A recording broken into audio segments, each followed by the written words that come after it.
가해자의 가해 행위를 특정해서 이 사실을 알린다.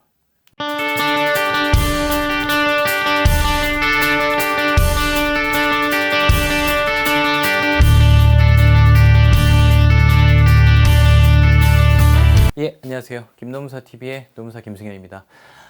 오늘은 회사 자체적으로 조사하는 징계위원회를 비롯해서 인사위원회, 이른바 조사위원회, 다 비슷비슷합니다. 그 중에서도 좀 조사위원회에 대해서 얘기를 좀 드릴까 해요. 직장 내 괴롭힘이라든가 아니면 성희롱 가해 사실에 대해서 신고를 하게 되면은 회사에선 자체적으로 이제 조사를 하게끔 되어 있는 회사가 많습니다. 예. 법으로 그렇게 되어 있고요. 조사를 한 후에 그에 맞는 징계를 하고 피해자의 보호 조치를 한다. 이게 사실은 남녀고용평등법의 성희롱 또 직장 내 괴롭힘 그 법이 똑같습니다. 사실은 이런 과정에서 조사를 어떻게 하면 제대로 받을 수 있는가, 이에 대해서 오늘 좀 얘기를 드리려고 하는 거예요. 자, 결론부터 얘기 드리도록 하겠습니다. 조사가 공정하고 성실하게 수행될 거라는, 저는 그런 기대를 좀 안 하셨으면 좋겠어요. 회사의 조사라면. 이유는 이렇습니다. 사실은 직장 내 괴롭힘도 그렇고 각종 성희롱 성희롱 가해에 대한 문제가 사실은 사용자라는 권력 관계에서 나오는 경우가 굉장히 많습니다. 그러니까 조사의 주체가 사실은 피조사를 받아야 되는 사람과 연관 관계가 있거나 사실은 그 행위와 관련이 있는 경우가 굉장히 많기 때문에 법에 따라 억지로 조사를 하는 거지만 그 조사의 내용에 여러분들한테 협조적이거나 이걸 진실을 밝혀내고자 하는 경우가 그렇게 많지 않아서 그래요. 물론 객관적이고 정말 그런 조사가 이루어지고 그에 합당한 처벌이나 징계가 내려진다면은 문제가 없겠지만 현실적으로 기대하기가 많이 힘듭니다. 사용자 문제도 이렇지만 되도록이면 회사는 조용히 없었던 일로 이것을 원하기 때문에 더더욱 그래요. 그리고 가해자가 사실은 권력관계에서 나오는 그 가해자가 대부분은 특정 직위가 높다거나 아니면은 업무적으로 또는 역량적으로 좀 더 나은 위치에 있는 경우가 많기 때문에 회사로서는 조직이 아니기 위해서는 사실 가해자보다도 피해자가 조용히 해줬으면 좋겠다라는 생각을 가지고 있기 때문에 그렇습니다. 때문에 이 조사에 응하는 방법이 굉장히 중요합니다. 좀 안타깝게도 이 조사를 피해 가실 수는 없어요. 왜냐면은 여러분들이 지금 법상 요구에 따라서 나의 보호를 받기 위해서는 이 조사에 적극적으로 응하셔서 원하는 것을 가지고 오셔야 합니다. 다만 제가 말씀드렸잖아요. 이 회사의 조사가 궁극적으로 여러분들이 원하시는 가해자에 대한 징벌이라든가 또는 손해배상이라든가 또는 분리조치라든가 이런 게 바로 이어지지 않아요. 단지 거쳐야 되는 어떻게 보면 형식적인 것일 수도 있는데 왜 잘해야 되는지 여부는 제가 이제부터 설명드릴 거예요.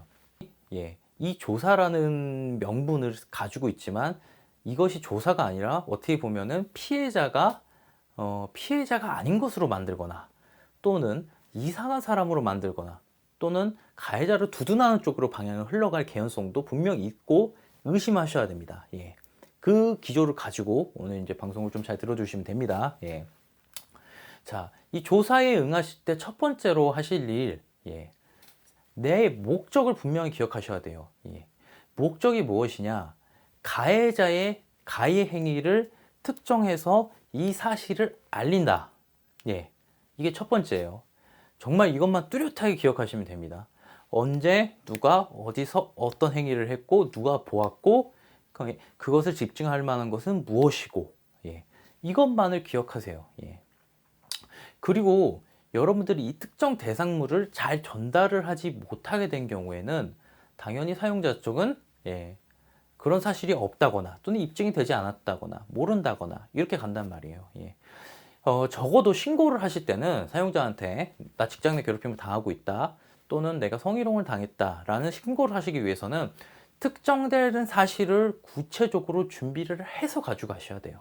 신고를 그렇게 하셔야 되고, 그렇게 준비가 안 되어 있는 상태에서는 사실 사용자 쪽에서도 조사를 할 수가 없어요. 조사하러 만났는데 내가 괴롭습니다, 내가 힘듭니다, 이 사람이 나한테 모욕적인 얘기를 했습니다, 그게 뭔데요? 라고 당연히 물어볼 수밖에 없고 조사가 제대로 이루어질 수도 없습니다. 여러분들이 원하는 목적을 가져가고 싶을 때는 반드시 특정된 사실을 가져가야 됩니다. 행위 사실을. 예. 두 번째입니다. 회사는 여러분들이 이런 구체적 사실을 얘기하는 것 외에도 엉뚱한 것을 자꾸 밝혀내려고 할 거예요. 예. 이런 거죠. 예컨대.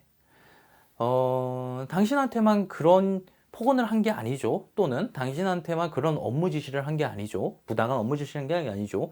자꾸 이런 방식으로 몰아가요. 그러니까 다른 팀원들은 다 괜찮았는데 당신만 문제되는 거 아닙니까? 라는 질문을 은연중에 뉘앙스를 계속 끌고 갑니다. 그리고 자체적으로 평가를 해서 오히려 피해자를 공격하기도 합니다.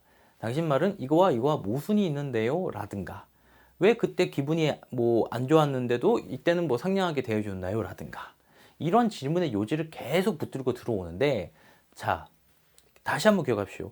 이거는 어디까지나 사실관계를 조사하는 자리지 여기에 대한 가치평가를 내리거나 또는 회사한테 어떤 가치평가에 대한 권한을 주는 자리가 절대 아니기 때문에 이 외의 질문에 대해서는 아예 답변하지 마세요. 예. 그냥 묵비권으로 응답하십시오. 그러니까 내가 원하는 지금 사실관계를 전달하기 위해서 오는 뭐 가치평가, 그러니까 뭐 이 정도면 견딜만 하지 않았어요? 뭐 또는 왜 이의 제기를 하지 않았어요? 이런 문제들, 이런 거 있잖아요. 왜 3년 동안 이의 제기를 하지 않고 이제 와서 이의 제기를 하시나요? 전혀 관계가 없는 얘기입니다. 이 얘기는. 하지만 이런 얘기를 왜 자꾸 물어보냐면은 그 피해자의 심리를 무너뜨리려고 그러는 거예요. 무너뜨려서 또는 거기에 대한 구실을 잡아서. 구실을 잡는다면 뭔가요? 그동안 신고를 하지 않았는데 왜 이제 와서 그런가? 다른 명분이 있고 업무상 필요성이 뭐가 있지 않나요? 이런 식으로 자꾸 가해 사실과 피해 사실을 자꾸 가공을 합니다. 이런 내용이 녹취가 되고 회사의 증거로 들어가게 될 때는 어떻게 되겠어요? 회사가 이건 괴롭힘이 아니고 성희롱이 아니라 그랬을 때에 회사를 보호하는 무기로 쓰인단 말이에요. 자, 회사는 신고를 조사할 의무가 있지만 외부 기관으로 나가는 순간, 즉 노동부에 신고를 하거나 법원으로 나가는 순간에는 우리가 싸워야 될 대상이에요. 예. 싸워야 될 대상한테 지금 나의 그 약점을 다 드러내는 거란 말이에요. 자, 그러니까 불필요한 얘기는 아예 정말 말씀을 잘 못하시는 분들은 저는 그냥 서류로 제출하는 것도 되게 좋습니다. 예. 회사는 조사를 못하겠다. 뭐 네가 나와서 구두로 진술하지 않으면 조사를 한 게 아니다. 계속 그런 말을 해도 상관없어요. 정 안 되시는 분들은 이렇게 서류를 작성해서 특정 사실을 제출을 하시면 됩니다. 예. 회사는 이런 제출된 사실을 가지고 그 가해자를 조사를 하면 되는 거지 거기에 대한 자체 평가라든가 약점이라든가 이거 드실 권한도 없고 필요도 없어요. 예. 자, 아시겠죠? 예. 그러니까 조사위원회라는 곳에 가서 괜히 쫄지 마시라. 예. 여러분들이 전달할 사항만 전달하신다. 예를 들어 구체적인 사항을 좀 더 물어보는 건 괜찮아요. 그때 누가 보았죠? 그때 무엇을 하고 있었죠? 뭐 이런 거에 대해서 얘기해 주는 건 괜찮습니다. 예. 그 외에는 딱 정확하게 얘기해 주십시오. 이거는 지금 내가 전달하려는 사항과 관계가 없는 거니까 대답하지 않겠습니다. 정확하게 얘기해 주시면 됩니다. 예. 이렇게 하시고요. 예. 또 이제 마지막으로 좀 오늘 제가 말씀드릴 게 있어요. 가끔 회사는 이런 이제 좀 공식적이고 좀 공공기관이고 좀 큰 회사들은 외부 위원이라는 사람들을 데리고 들어와요. 예. 뭐 저도 사실 외부 위원을 해봤을 때가 있는데 외부 위원회를 들어와서 조사를 하게 되지만 예. 이때 가끔 이제 노동자들이 이제 자기의 변호를 맡기기 위해서 노무사라든가 변호사를 대동해서 들어가는 경우가 있습니다. 예. 자, 회사가 왜 이러한 것을 허용하는지를 잘 생각해 보셔야 돼요. 외부 위원이 들어와 있고 외부 대리를 하려 들어온 사람이 있어요. 이러한 관계로 조사가 이루어지고 나면 그 조사는 굉장히 합리적이고 객관적으로 믿을 만한 조사가 외관상으로 완성이 된단 말이에요. 근데 이 맹점이 있습니다. 제가 그 노동자들 대리해서 이 회사 조사위원회를 가끔 참여할 때가 있는데 솔직히 말씀드리면은 저는 되게 들어가기 싫어요. 네. 그리고 들어갈 필요가 대부분은 없어요.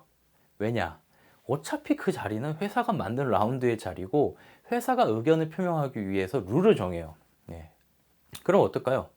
본인들이 원하는 룰과 원하는 방식으로 진행을 해요. 예.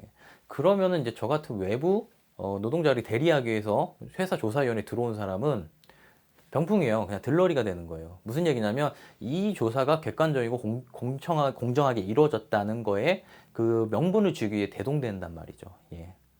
자, 이런 종류의 조사라면은 사실은 조사 중단에 조사를 끊으시고 서면으로 대리하시든가 아니면은 예, 그러한 사실, 그러니까 어떠한 룰인지, 그러니까 대리가 대리하러 들어왔는데 그것을 막는, 예, 어차피 막으려고 데려오는 거라면 확인된다면 아예 대동하지 않으시는 게 좋습니다. 예. 그때는 그냥 예, 여러분들이 사실관계만 뚜렷하게 전달한다, 이 마음으로 들어가시면 돼요. 예. 오늘은 조사위, 이른바 조사위원회에 대해서 좀 말씀드렸어요. 예. 요즘에 이제 직장 내 괴롭힘 문제로 이제 이런 조사가 이루어지고 어떤 처벌을 하게 되는 과정에서 많이들 회사들이 이제 시도하는 방법입니다. 특히 이제 외부 위원이라고 좀 들어오신 분들도 이런 식의 좀 공격을 많이 해요, 피해자들한테. 예. 그러니까 여러 피해자들이 좀 똑똑해질 필요가 있어요. 사실 이제 이런 말이 있잖아요. 여러분들 경찰이나 검찰 수사 받을 때도 아예 불필요한 조서를 쓰지 말라는 얘기도 있어요. 진술 거부권을 행사하라는 경우도 있어요. 물론 무조건적인 거부권 행사가 여러분들 유리한 건 아니겠지만 불필요하게 쟁점에서 벗어나는 얘기는 아예 하지 않는 게 나을 때가 굉장히 많습니다. 회사는 그래봐야 사인의 기구일 뿐이에요. 예. 이 밖으로 나가면은 얼마든지 객관적으로 판단해줄 사람들이 있습니다. 그 사람들에 대해서 대응할 준비를 하셔야지 회사한테 내 진심을 보이고 내 속마음을 보인다, 잘 되리라고 이렇게 생각하시면 안 돼요. 회사는 기본적으로 회사를 보호하고 싶어 하지 여러분들을 보호하고 싶어 하지 않습니다. 노동자들을 조사하고 처리하는 이유는 딱 하나입니다. 법에 과태료 벌금이 있어서 그래서 하는 거예요. 예. 이거 좀 알아두시고요. 예. 오늘 김노무사 TV에서는 직장 내 괴롭힘, 성희롱, 가해 사실 뭐 조사에 대해서 우리가 응해야 되는 요령에 대해서 좀 알아봤습니다. 예. 여기까지 해서 마치고요. 궁금하신 일 있으면 여기 네이버 카페 주소 나가니까 올려주시고 좋아요, 구독 부탁드리겠습니다. 감사합니다.